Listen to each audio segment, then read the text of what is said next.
네, 안녕하십니까. 방금 소개받은 김봉재입니다.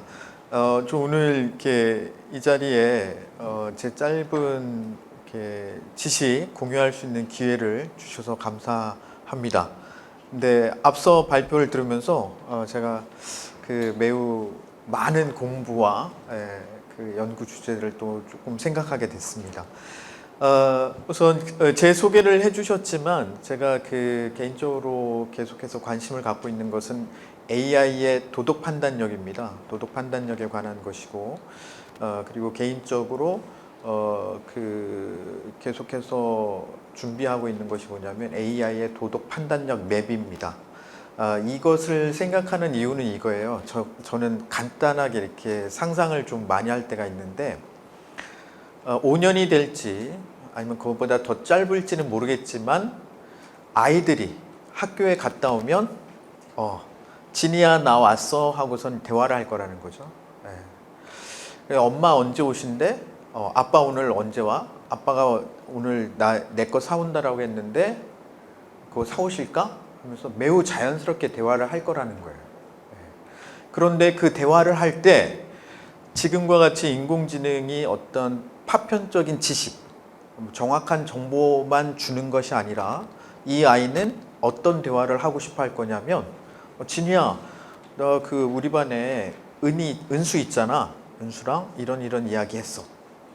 그랬는데 은수가 이렇게 말하더라. 뭐냐면 그 자신이 있었던 상황에 대해서 대화를 하고 싶어 하는데 그 대화 속에는 뭐가 개입이 되냐면 밸류. 제 전공 속에서는 이제 그 모럴 저지먼트라는 표현으로 이렇게 설명을 합니다. 이렇게 도덕적 가치 판단. 그러니까 지금 오늘 디지털 휴먼을 많이 이야기해 주셨는데 뭐 너무너무 좋아요. 저는 이제 우리 그 전창배 이사장님하고도 가끔 대화를 하고 있는데 결국에 그 다음 단계가 뭡니까? 그 다음 단계가 뭡니까? 라고 했을 때 디지털 휴먼의 판단력, 가치 판단력이 어떻게 그 자리매김하게 할 거냐, 이것이 디지털 휴먼의 그 가장 마지막 단계에 있는 어떤 해결을 해야 될 문제가 아닐까. 그리고 그것을 해결시키는 그 디지털 휴먼 기술이 아마 이렇게 결국에 그 시장을 이렇게 접수하지 않을까, 이런 이야기들을 좀 많이 나누고 했습니다. 그래서 그런 그 저는 그 인공지능의 비윤리와 관련된 뭐 여러 사업들 속에서 이렇게 참여하면서 AI 윤리에 관한 부분들을 이야기하고 있는데, 제가 그 궁극적 관심은 디지털 휴먼의 그 도덕 판단에 있다라는 걸 좀 말씀을 드립니다. 네, 오늘 준비한 내용 전달하겠습니다. 전 조금 짧게 전달하려고 하는데, 왜냐하면 그 오늘 이 자리에서 이렇게 전체적으로 프로그램을 구성하시고서는 저한테 이 주제를 주셨어요. 그런데 많이 고민하고 주신 주제라서 조금은 요거를 충분하게 좀 반영해야겠다라고 고민을 많이 했는데 너무 쉽지 않습니다. 딥페이크 문제와 AI 윤리 교육의 필요 충분 조건. 그렇지만 이 주제를 가지고 이렇게 고민을 하다가, 준비를 하다가 그 새로운 부분들을 조금 더 생각을 하게 됐고, 그 지식을 좀 공유하겠습니다. 네, 지금 화면에 보시면 뭐 이거 이렇게 기술적으로 전공하시는 분들은 금방 알아보실 수 있을 텐데요. 여기에 보면은 여러분들을 보시면서 어떤 생각을 하실까요? 이게 뭐 같은가? 지금 여기 화살표가 보이는데 결국에는 조 과정을 거치면 맨 아래에 있는 것이 그 인풋과 아웃풋, 그래서 맨 위에 라벨링이 된다라는 건데, 어떤 그림이 떠오르십니까? 코끼리. 인공지능이 저렇게 학습을 한다라는 거죠. 그 뭐 대단한, 어떻게 보면 매우 놀랍고, 근데 이것이 가속화가 계속 되어서 실제로 그 지금 오늘 많이 나온 디지털 휴먼의 어떤 모습들도 설명하고 있는 것 같습니다. 딥페이크 제가 뭐 딥페이크에 관한 부분들을 이렇게 요청을 받았는데 이미 너무 잘 알고 있어서 뭐 딥페이크에 대한 설명을 그렇게 더 추가드릴 건 없지만 결국에 심층 학습 과정과 그것이 어떤 거기 페이크가 결합된 문제인데 제가 요거 준비하면서 이 딥페이크가 매우 무서운 이유가 바로 밑에 있는 이 빨간 세 가지 요소 때문에 그렇다라는 거죠. 그리고 앞전에서 여러분들께서도 말씀해 주셨지만 구분이 안 된다. 그런데 이건 엄청 더 가속화된다는 거죠. 그래서 기존 인공신경망 모델 단점이 극복됐는데 오버피팅 문제가 이제는 그것이 학습 과정에서 어느 정도 정리가 되고 있고요. 그 다음에 가장 강력한 게 GPU. 이게 발달이 되다 보니까 기존에는 해결할 수 없었던 뭐 이론도 있고 그 인공신경망 모델도 있지만은 사실은 실현이 안 됐던 것들이 실현이 되고 있다라는 거. 그 다음에 무엇보다도 빅데이터의 문제인 거죠. 데이터가 빅데이터 처리와 그 분석, 수집 분석이 가속화되고 있다는 사실이 결국에는 그 기술의 발달을 설명하고 있지만 딥페이크가 무섭다라는 부분들. 특히 저는 이제 교육대학교에 있다 보니까 이 교육 학생들을 생각하게 되거든요. 어마어마한 사람들이죠. 우리가 그 정말 피해에 노출되어 있는 대상들이 되는데 딥페이크가 요 세 가지 요소 때문에 매우 위협이 되고 있다라는 관점 말씀드립니다. 근데 그 20년도에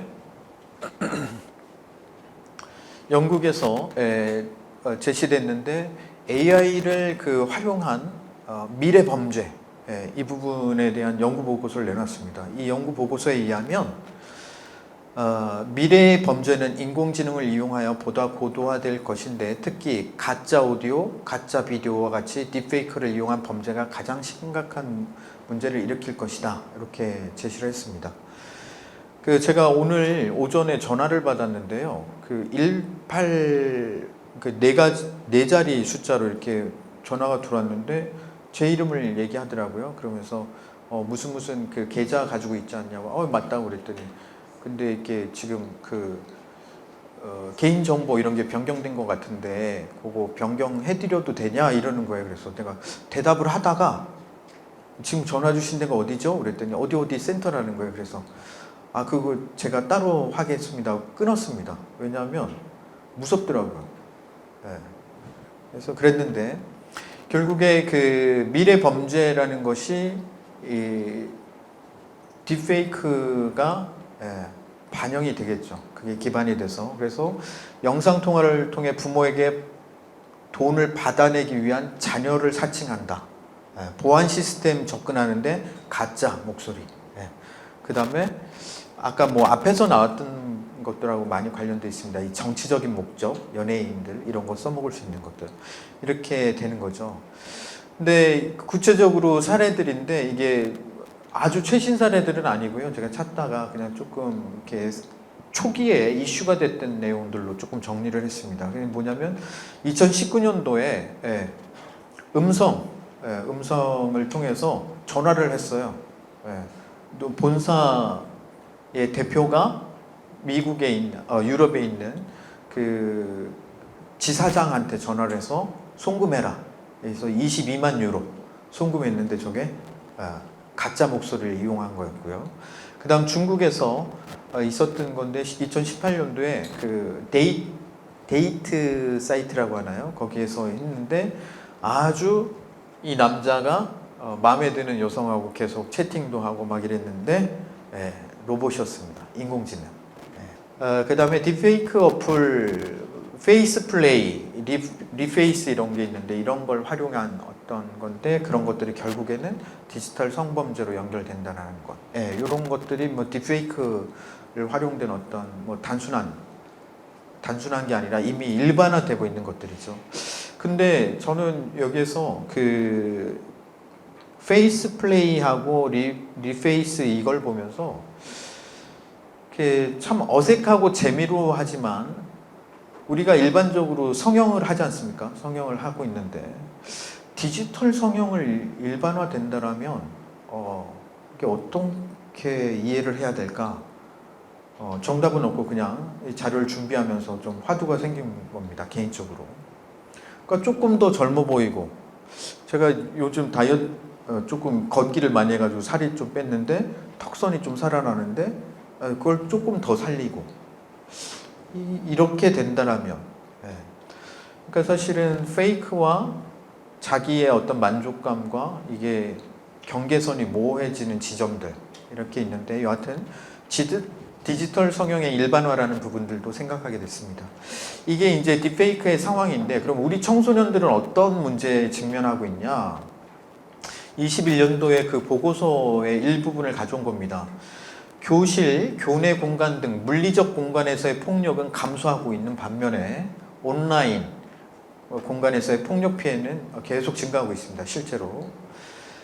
아동 청소년 대상 성범죄자 수와 피해자 수는 감소하는데 반면 디지털 성범죄자 및 피해자는 증가하고 있고 아동 청소년 성폭력 피해자 중 30% 이상이 13세 미만이고 성착취물 제작 및 통신 매체 이용, 음란죄 등 디지털 성범죄 피해자는 13에서 15세가 가장 많다. 그러니까 그 어떤 딥페이크의 문제, 어떤 기술의 문제에서 우리 청소년들이 이 그 피해의 대상으로 노출되어 있다라는 게 현실이다. 이 부분 이렇게 말씀을 드립니다. 그 다음에 그거는 지금 피해 상황이고요. 제가 이제 오늘 이 자료를 준비하면서 개인적으로 드는 생각이 뭐냐면 이 언캐니 밸리 문제인데요. 뭐냐면 그 12년도에 일본의 마사히로 모리가 일본은 우리나라보다 로봇가 엄청 많이 발전했지 않습니까? 근데 일본에서 직면했던 문제 중에 하나가 로봇을 더욱 사람같이 만들었어요. 모양이든 뭐든. 그랬더니 사람들이 와 신기하고 멋지다 그러다가 어느 지점? 여기서 말하는 언캐니 밸리인데 그 딱 봤을 때 로봇이다라고 생각할 땐 상관이 없는데 저게 로봇이야? 아니면 혹시 사람이야? 이렇게 약간 판단이 어긋나지는 혼돈이 되어지는 75% 70%에서 90% 안 되는 그 사이의 유사도 그러니까 사람하고 정말 닮았다라고 느껴지는 그때가 되면 정서적 반감이 생기는 거예요. 로봇에. 그게 언캐니 밸리인데 이거는 우리들한테 여기 죄송합니다. 다 나이를 모르지만 우리 기성세대라고 친다면 우리한테는 언캐니 밸리가 사실은 있어요. 음성을 듣든. 그런데 문제는 뭐냐? 지금 아까 말씀드렸지만 학교에 갔다 와서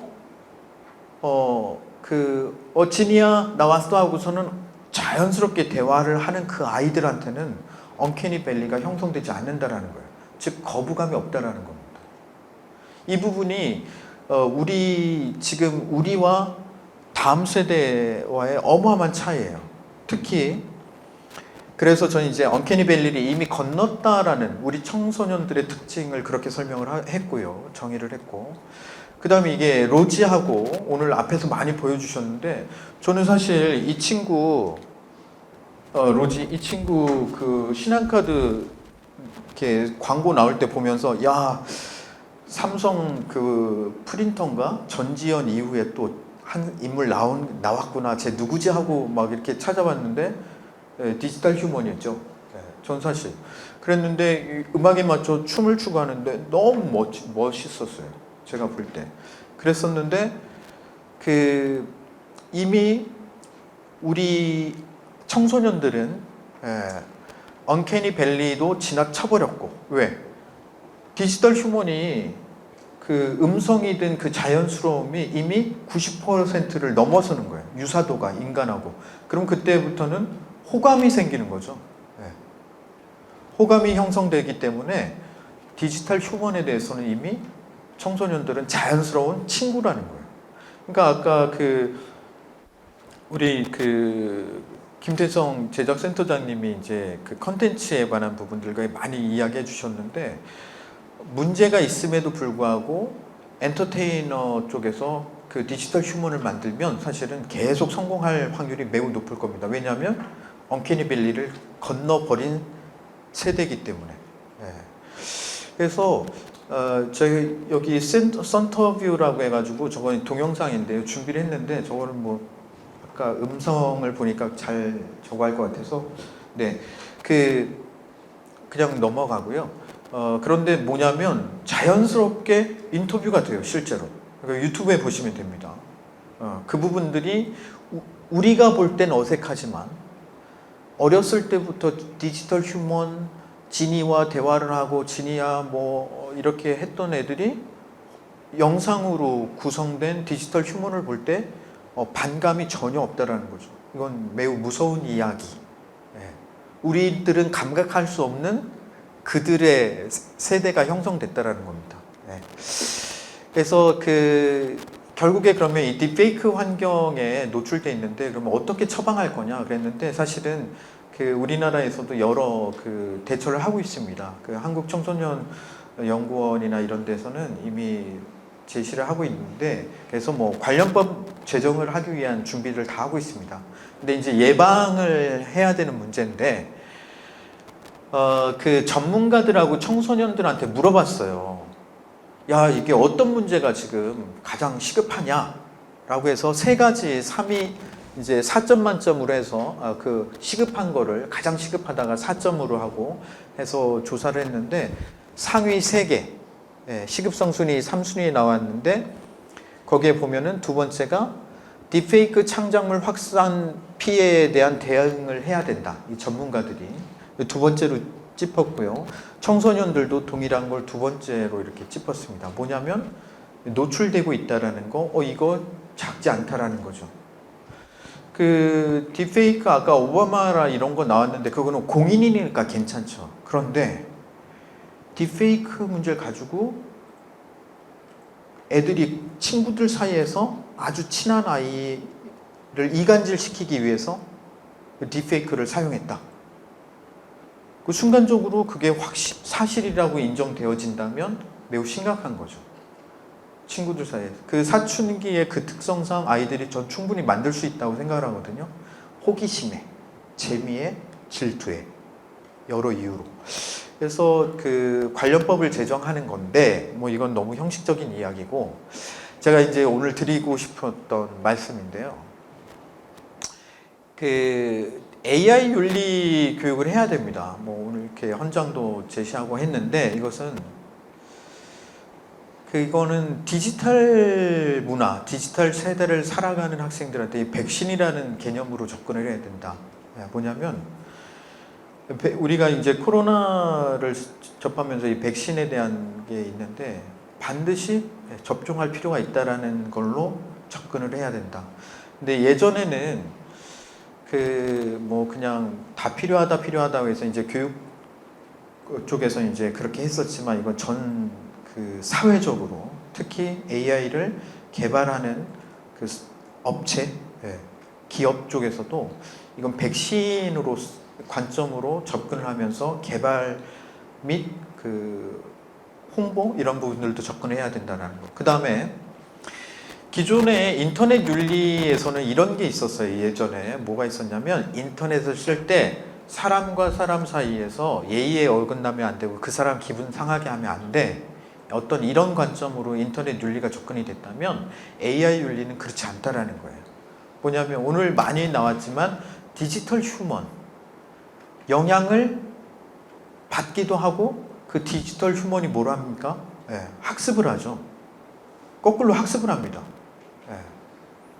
이 대화형은 다 그런데 그 학습을 하게 된다면 결국에는 사람이 디지털 휴먼에게도 어떤 영향을 줄 수 있고 그 디지털 휴먼이 또 어떤 영향 이런 것들인데 제가 이 이야기를 꺼내는 것은 우리나라 인공지능 회사 중에 하나인 솔트룩스 대표가 했던 강연 속에서 이제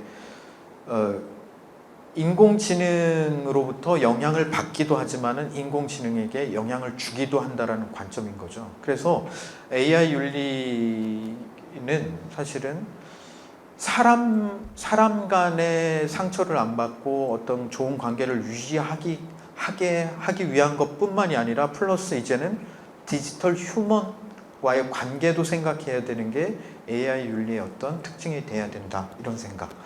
그 다음에 아까 말씀을 드렸지만 청소년들이 언캐니 밸리를 이미 건너버린 세대이기 때문에 이 아이들은 디지털과 아날로그의 경계가 없습니다. 제가 생각할 때는 그들은 없습니다. 즉 뭐냐면 아날로그 상태의 친구들하고 안 사귀어도 전혀 문제가 없어요. 디지털 휴먼하고 자기가 대화가 잘 되는 디지털 휴먼하고 이야기하고 그 디지털 휴먼하고 댄스하면 돼요. 노래 부르면 돼요. 노래방 안 가고 그렇게 하면 돼요. 즉 그 경계가 없어진 세대를 위한 거라는 것, 이런 부분들이 그 AI 윤리의 어떤 그 방향, 딥페이크의 어떤 상황에 노출되어진 청소년들에게 전달되고 제공되어져야 될 어떤 AI 윤리 교육의 어떤 방향이 돼야 되지 않을까, 그런 정도로 오늘 제가 그 고민하고 생각했던 거를 정리합니다. 네, 제 발표는 여기까지입니다. 고맙습니다.